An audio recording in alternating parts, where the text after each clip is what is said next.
পহেলগামৰ সন্ত্ৰাসবাদী আক্ৰমণৰ প্ৰতিবাদত ভিএছপিয়ে প্ৰতিবাদ সাব্যস্ত কৰে। কাছাৰৰ বৰখলা সমষ্টিৰ জাৰিলতলা বজাৰত পাকিস্তানৰ ৰাষ্ট্ৰীয় পতাকা আৰু কুশপুতলা জ্বলাই শক্তিশালী প্ৰতিবাদ কৰে। যোৱা 22 এপ্ৰিলত পহেলগামত ভয়ংকৰ সন্ত্ৰাসবাদী আক্ৰমণত 28 জন নিৰীহ হিন্দু পৰ্যটকৰ মৃত্যু হয় আৰু শ্বহীদসকলক শ্ৰদ্ধাঞ্জলি জনাই আৰু বিশ্ব হিন্দু পৰিষদে সমগ্ৰ দেশতে বিভিন্ন কাৰ্যসূচী গ্ৰহণ কৰি আক্ৰমণৰ বিৰুদ্ধে উত্তাল প্ৰতিবাদ কৰে। আজি কাছাৰ জিলাৰ বৰখলা বিধানসভা কেন্দ্ৰৰ জাৰিলতলা বজাৰত বিশ্ব হিন্দু পৰিষদ আৰু বজৰং দলৰ পশ্চিম কাছাৰ জিলা সমিতিৰ উদ্যোগত এক প্ৰতিবাদী কাৰ্যসূচীৰ আয়োজন কৰা হয়। সন্ত্ৰাসবাদীৰ বিৰুদ্ধে শ্লোগান দিয়া হৈছিল আৰু মৃত পৰ্যটকসকলৰ আত্মাৰ চিৰশান্তি কামনাৰ বাবে প্ৰাৰ্থনা কৰা হৈছিল।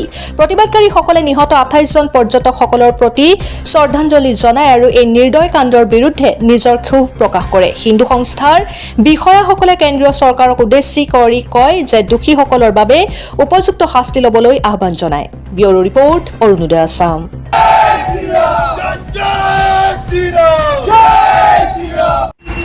আপনারা সবাই জানেন গত 22 এপ্রিল কাশ্মীরের পহেলগাঁওতে আমাদের যে পাকিস্তানের মদতপুষ্ট ইসলামিক মৌলবাদীরা আমাদের 26 জন হিন্দু ভাইদেরকে বর্বরতভাবে গুলি করে হত্যা করেছে।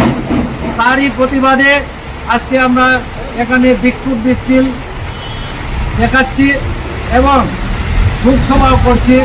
এবং এই শোকসভাটা শুধু এখানে যে জারণতলাতে হচ্ছে তা নয়, সমস্ত ভারতবর্ষ ব্যাপিয়া বিশ্ব হিন্দু পরিষদের উদ্যোগে এবং বজরং দলের ব্যবস্থাপনায় হচ্ছে।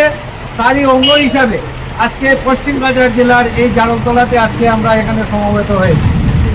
বন্ধুগণ, আপনারা জানেন স্বাধীনতার আগ থেকেই হিন্দুরা নানাভাবে মৌলবাদীদের দ্বারা আক্রান্ত হয়েছে।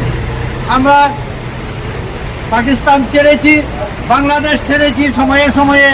এখন ভারতবর্ষ আমাদের হিন্দুদের যে জায়গাটুকু আছে সেখানেও আমরা এখন বিপদের সম্মুখীন। কিছুদিন আগে আপনারা জানেন ওয়াকফ বোর্ডের আন্দোলনের নামে ওরা মুর্শিদাবাদে আমাদের হিন্দুদের উপর যে নির্যাতন চালিয়েছিল এবং অনেক হিন্দু গ্রাম ধ্বংস করেছে, অনেকের ঘরবাড়ি জ্বালিয়ে দিয়েছে। ঠিক সেইভাবে আজ কাশ্মীরে হয়েছে 22 তারিখে, এবং কাশ্মীরে এই প্রথম নয়। 1990-এর দশকে আপনারা জানেন যে মৌলবাদীরা একটা ব্লুপ্রিন্ট করেছিল যে কাশ্মীর থেকে সব হিন্দুদেরকে বিতাড়িত করবে, এবং তারই পরিকল্পনা স্বরূপ তারা 90 দশকে কাশ্মীরের যারা হিন্দু পণ্ডিত ওদের উপর নির্যাতন চালিয়েছিল, ওদেরকে মেরেছিল এবং ওদেরকে বাধ্য করেছিল কাশ্মীর ছেড়ে আসতে। এখন আমরা যারা আসামেও আছি, আমরাও কিন্তু খুব একটা নিরাপদে নেই।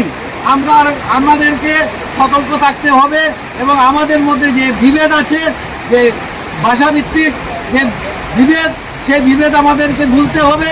কারণ আপনারা দেখেছেন এই যে 22 তারিখের ঘটনা, মৌলবাদীরা যখন হিন্দুদেরকে এক এক করে মেরেছিল, ওদের শুধু আইডেন্টিটি জিজ্ঞেস করেছিল ও হিন্দু না মুসলিম। ওরা কিন্তু জিজ্ঞেস করেনি যে আপনার বাঙালি না অসমিয়া না গুজরাটি না নেপালি, সেটা জিজ্ঞেস করেনি।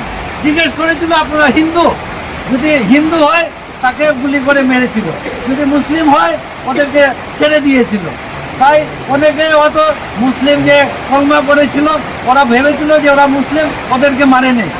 তাই আপনাদেরকে বলছি যে আমরা যারা হিন্দুরা আছি তারা যাতে সংঘবদ্ধ হন, আমাদের মধ্যে বিভেদ ছেড়ে দিন, ছেড়ে দিয়ে যাতে সংঘবদ্ধভাবে আমরা সেটার মোকাবিলা করতে পারি। পাশাপাশি আমরা ভারত সরকারের কাছে অনুরোধ করছি, যে জোরালো অনুরোধ করছি যে এই যে মৌলবাদী যারা আছে সেদেরকে সমূলে ধ্বংস করুন।